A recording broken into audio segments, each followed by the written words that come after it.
अस्सलाम वालेकुम। May peace be upon you.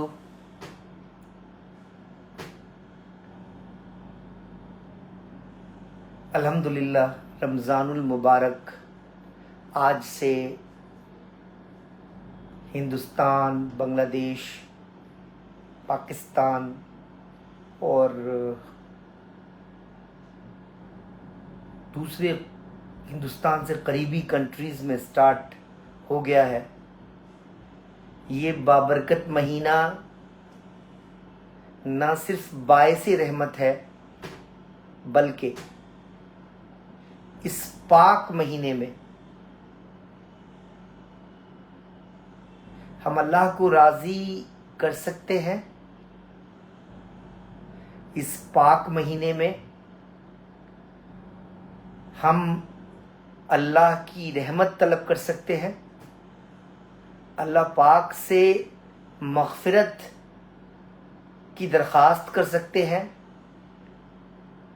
और हर तरह के अज़ाब से निजात के बारे में अल्लाह ताला से मांग सकते हैं। ये पाकीज़ा महीना रूह को ताज़गी देने वाला, मन में जोश और बदन में वलवला भर देने वाला महीना है। दोस्तों, ये बाबरकत महीना ना सिर्फ आपका कनेक्शन अल्लाह ताला से बेहतर करेगा इंशाल्लाह, बल्कि इस महीना में आप अपने सेहत का भी ख्याल करें। इस महीने को समझदारी से गुजारें, सही खाने पीने का इंतखाब करें और अगर आपने ऐसा किया तो एक महीना गुजरते गुजरते आपके सेहत में वो चेंज आएगा जो आप सोच भी नहीं सकते। तो दोस्तों, ये अपने सेहत में ये चेंज नहीं लाना चाहेंगे? आप लाना चाहेंगे ना? तो मैं बहुत शॉर्ट में अपनी बातें कहूँगा, क्योंकि बहुत सारे लोगों को तरावीह के लिए जाना है और भी मशगूलियात लोगों की होगी। तो दोस्तों, कल से हम अल्लाह पाक को राज़ी करने का तो ठान ही लें, उसके अलावा अपनी सेहत में बेहतरीन बदलाव के बारे में सोचें और उसके लिए मेरे कुछ टिप्स आपके बहुत काम आएंगे। पहला, कि आप सहरी में ज़ूद हज़म ग़ज़ा लें, ऐसी ग़ज़ा लें जो अच्छे से हज़म हो, लेकिन भरपूर ग़ज़ा लें, बेहतरीन तरीके से। जैसे आप नाश्ता करते हैं वैसे करें। मैं रेकमेंड करूँगा कि आप दूध लेते हैं या जो कुछ भी लेते हैं वो ज़रूर लें, लेकिन इसके साथ कुछ प्रोटीन भी होना चाहिए। आप थोड़ा सा गोश्त ले सकते हैं। आप जो है, अगर नॉन वेज नहीं लेते तो कुछ ऐसी चीज़ ले सकते हैं जिसमें प्रोटीन हो। आप एग का इस्तेमाल कर सकते हैं सहरी में, और दूध का ज़रूर इस्तेमाल कीजिएगा, क्योंकि अगर आप दूध का इस्तेमाल करेंगे तो आपको दिन में प्यास कम लगेगी। और जिन लोगों को दूध हज़म नहीं होता वो लोग दही का इस्तेमाल कर सकते हैं। दही भी बहुत मुफीद है। जिन लोगों को दही से ठीक से हज़म होता है उनके लिए रमज़ानुल मुबारक में दही का इस्तेमाल बहुत फ़ायदेमंद है। तो सहरी भरपूर न्यूट्रिशन से भरा हुआ होना चाहिए। जब आप अफ्तार करें तो अफ्तार में पानी और खजूर से शुरुआत करें। मैं रेकमेंड करूंगा कि आप शरबत वगैरह बिल्कुल ना लें, कोई ठंडी चीज़ का इस्तेमाल ना करें। मशरूब में। खजूर बहुत सारी खुसूसियात रखती है। खजूर में बहुत ज़्यादा मैग्नीशियम होता है जो हमारे जिस्म के लिए बेहद ज़रूरी है, और इंडिया और बांग्लादेश के लोगों के बॉडी में मैग्नीशियम की कमी बहुत ज़्यादा देखने को मिलती है। बी विटामिन्स बहुत होते हैं। खजूर में जिंक पाया जाता है जो इम्यूनिटी को बूस्ट करता है और मेल लोगों के लिए बहुत बेहतर होता है। तो आप अफ्तार में खजूर का इस्तेमाल करें। अफ्तार में अब सलाद का इस्तेमाल करें, मतलब वेजिटेबल्स, कटे हुए वेजिटेबल्स हों, नींबू हो, उसमें आप खीरा का इस्तेमाल कर सकते हैं, प्याज का इस्तेमाल कर सकते हैं, गाजर, चुकंदर, धनिया, ये सब चीज़ें मिला के लें। और कुछ भारी और तली हुई चीज़ ना लें अफ्तार में।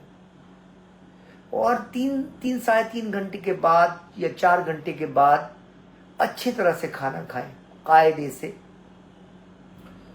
आप बिल्कुल याद रखें कि जब आप रात का खाना खा रहे हैं तो उसमें प्रोटीन ज़रूर होना चाहिए, क्योंकि आप सबको पता है कि प्रोटीन हमारे बॉडी के रियल मरम्मत में बहुत इंपॉर्टेंट रोल प्ले करता है। प्रोटीन हमारे लिए बेहद ज़रूरी है। जब हम कार्ब लेते हैं तो उससे हमको एनर्जी मिलती है, लेकिन प्रोटीन एक तरह से बहुत सारे मैकेनिज्म को चलाता है बॉडी के। आपके मसल्स के लिए बहुत अच्छा होता है, आपको इन होल हेल्दी रखने में मदद करता है। तो रमज़ान का मेरे लिए सीधा साधा फंडा ये है कि अफ्तार में फ्रूट, सलाद, खजूर, पानी, इसके अलावा कुछ नहीं होना चाहिए। फ्रूट्स खूब खाएं, और जब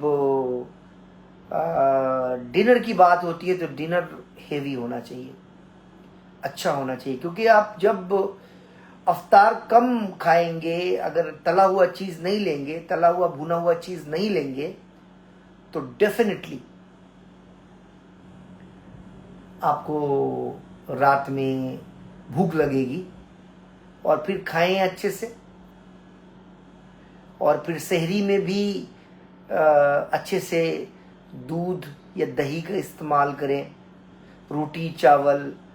कई सारे लोग कुछ और चीज़ भी इस्तेमाल करते हैं, मगर जो भी हो वो हेल्दी होना चाहिए।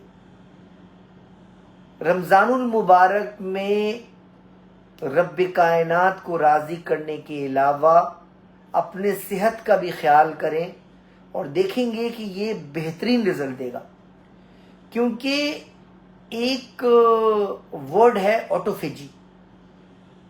एक शख्स था साइंसदान, उसने ऑटोफेजी प्रोसेस के बारे में लोगों को इन्फॉर्मेशन दिया था, और उसके लिए उसको नोबेल प्राइज मिला था। ऑटोफेजी क्या है?